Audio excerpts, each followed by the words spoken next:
இதுக்கு மேலே ரைஸு தான். ரைஸ் ஓகே ஆயிடுச்சு.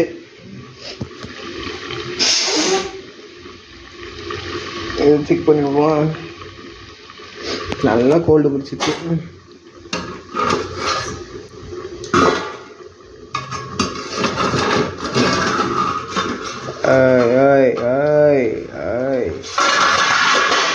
சூப்பர்.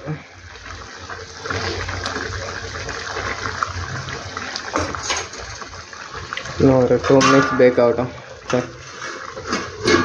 இல்லையா இருக்கட்டும், ஒரு 2 நிமிஷம் டைம் பார்த்துக்கலாம். அதுக்கு முன்னாடி ரைஸ் போட்டுக்கலாம்.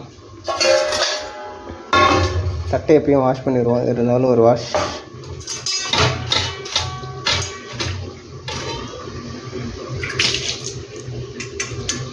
ஓகே, கத்தியை தூக்கி இங்கே வச்சிடலாம்.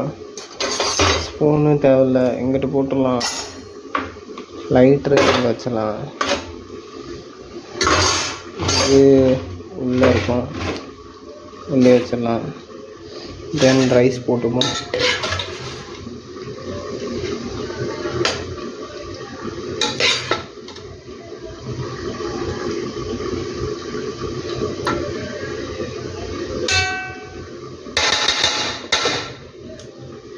பாய் கடையில் பிரியாணி சும்மா டப்பு டப்புன்னு தட்டுவாங்க, அந்த மாதிரி இருக்கா சவுண்டு இருக்கும். அப்படி தான் தட்டுறோம், அதனால் அப்படி தான் இருக்கும்.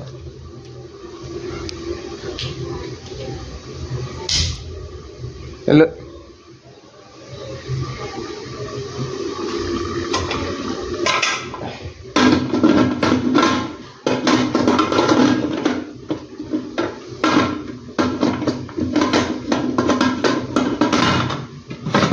ஓகே, க்ளோஸ் பண்ணியாச்சு.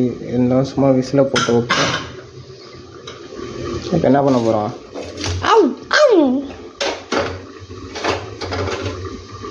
Let's go to eat. கண்ணி கழுவிதான் இருக்குது, ஒன்றும் பிரச்சனை இல்லை.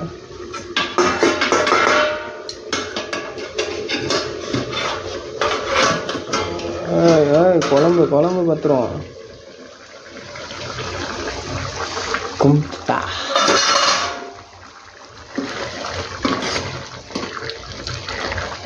டேஸ்ட் பண்ணி பார்ப்போமா? குழம்பு பார்க்கும்போது நாக்கில் வச்சு ஊறுது. டேஸ்ட் பண்ணி பார்ப்போம்.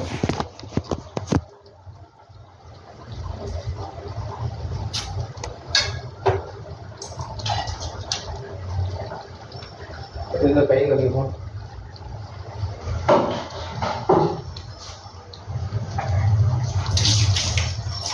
சோப்பட்டு கை கழுவி தான் சமைக்க ஆரம்பித்தேன். இருந்தாலும் இப்போ டேஸ்ட் பார்க்க போகிறோம். ஸோ கையை கழுவிட்டு டேஸ்ட் பார்க்கலாம்.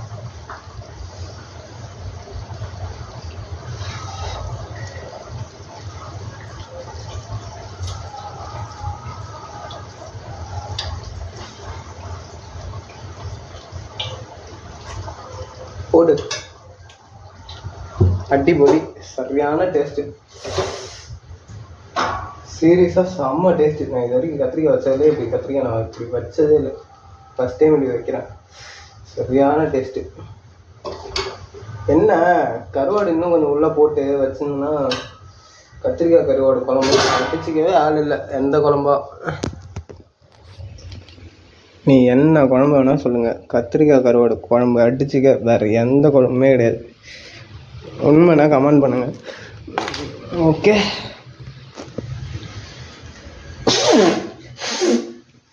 தண்ணி வேணும், தண்ணியை திருப்பிடலாம்.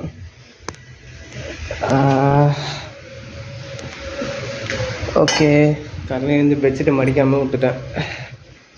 லைட் ஆஃப் பண்ணிடுவோம். டிஸ்கோ சேனல் ஓப்பன் பண்ணலாமா? ஒரு சேனல் ஓப்பன் பண்ணிடலாம். வலிச்சுன்னு வெளிச்ச அடிக்குது. சாப்பிடுவோமா? லைட்டு ஃபேனு ஃபேன் சுவிட்சு லைட்டு சுவிட்சு போட்டாச்சு. இது ஜன்னலை சாத்திடலாமா? குளிருது. ஃபேன் போட்டாச்சுல, சாத்தியாச்சு. சாப்பிட்லாமா?